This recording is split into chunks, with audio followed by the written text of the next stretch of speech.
Punjab police की custody से फरार हुए कुख्यात गैंगस्टर लॉरेंस बिश्नोई के शूटर दीपक उर्फ टीनू के बारे में एक बड़ा खुलासा हुआ है और कहा जा रहा है कि दीपक टीनू अब नेपाल फरार होने की कोशिश कर रहा है और इसीलिए उसके खिलाफ लुकआउट सर्कुलर जारी किया गया है। कल पंजाब के मुख्यमंत्री भगवंत मान ने इसकी जानकारी विधानसभा में दी और कहा जा रहा है कि अब एंटी गैंगस्टर टास्क फोर्स इस पूरे मामले को ले रही है और अब एजीटीएस इस पूरे मामले में काम कर रही है।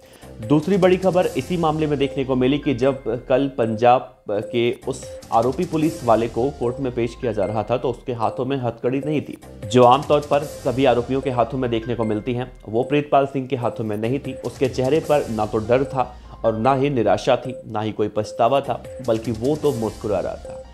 बहुत ही बेशर्मी से मुस्कुरा रहा था। पूरे पंजाब पुलिस डिपार्टमेंट पर पंजाब सरकार के मुंह पर कालिक पोतकर ये इंस्पेक्टर आरोपी बहुत ही बेशर्मी से मुस्कुरा रहा था और इसकी मुस्कुराहट कई तरह के सवालों को भी जन्म दे रही है। उन सभी सवालों के बारे में हम चर्चा करेंगे आपसे, लेकिन उससे पहले इस खबर के बारे में थोड़ा सा ब्रीफ कर देते हैं आपको।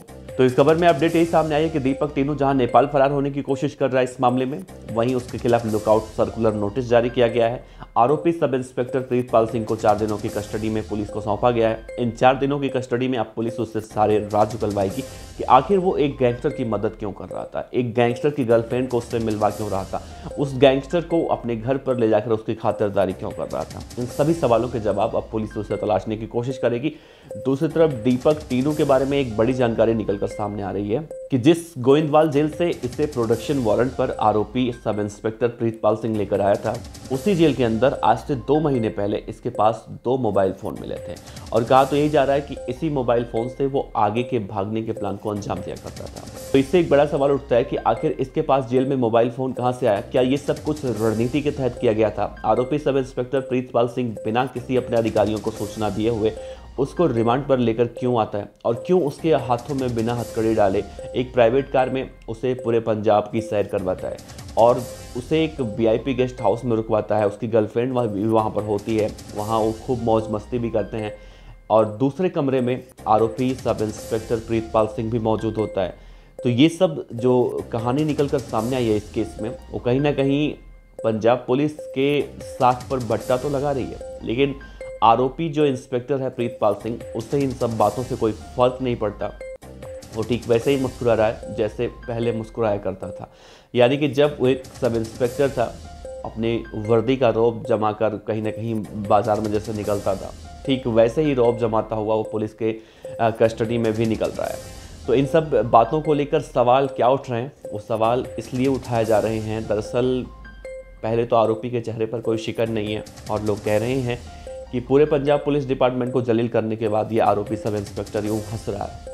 और अगर लॉरेंस बिश्नोई के समर्थकों का या फिर लॉरेंस बिश्नोई के वकीलों का माने, सोशल मीडिया पर चल रही खबरों की माने, तो कहा जा रहा है कि ये सब कुछ एक रणनीति के तहत किया गया है। नहीं तो आरोपी के चेहरे पर शिकन तो होती, कोई भी आरोपी हो या फिर गैंगस्टर हो, हमने देखा है या फिर आपने भी देखा होगा कि जब आरोपी पुलिस की पकड़ में आते हैं तो अच्छे से अच्छा, बड़े से बड़ा जो गैंगस्टर होता है, अपराधी होता है, वो सब उनके चेहरे पर कहीं ना कहीं निराशा होती है, चेहरे पर मुस्कुराहट तो नहीं होती। बहुत ही रेयर केस में देखने को मिलता है कि आरोपी पुलिस की गिरफ्त में आने के बाद भी हंसता हुआ दिखाई दे रहा है। उसे दरअसल साइको भी कहा जाता है। तो जिस तरह से इंस्पेक्टर प्रीतपाल सिंह के चेहरे पर मुस्कुराहट है, तो उनकी मुस्कुराहट कहीं ना कुछ तो बयान करती है और इंस्पेक्टर प्रीतपाल की मुस्कुराहट में एक बड़े गहरे राज छिपे हो सकते हैं। फिलहाल 4 दिनों की पुलिस रिमांड पर भेजा गया। 4 दिनों के बाद देखना अहम होगा कि क्या कुछ जानकारी निकलकर सामने आती है। और दूसरी तरफ जब लॉरेंस बिश्नोई के वकील के बयानों का जिक्र किया जा रहा है तो ये कहा जा रहा है कि ये सब कुछ पंजाब पुलिस एक योजना के तहत कर रही है और इसी योजना के तहत ही ये सब कुछ हुआ है। मीडिया को इन्फॉर्मेशन दी गई है दीपक टीनू के भागने की। दरअसल दीपक टीनू का एनकाउंटर हो सकता है। तो मुझे तो नहीं लगता कि दीपक टीनू के एनकाउंटर होने की ऐसी कोई आशंका जताई जा रही है, क्योंकि अगर इसमें ऐसा कुछ होता तो पंजाब पुलिस अपने आप को थोड़ी बदनाम करवाती।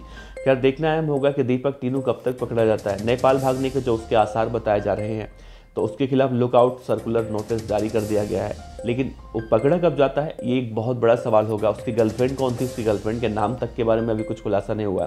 तो क्या इस मामले में जो 2 महीने पहले गोविंदवाल जेल में मोबाइल फ़ोन मिलने की घटना सामने आई थी, उसका भी कुछ लिंक है इससे? क्या इंस्पेक्टर प्रीतपाल का उसमें भी कुछ आता है?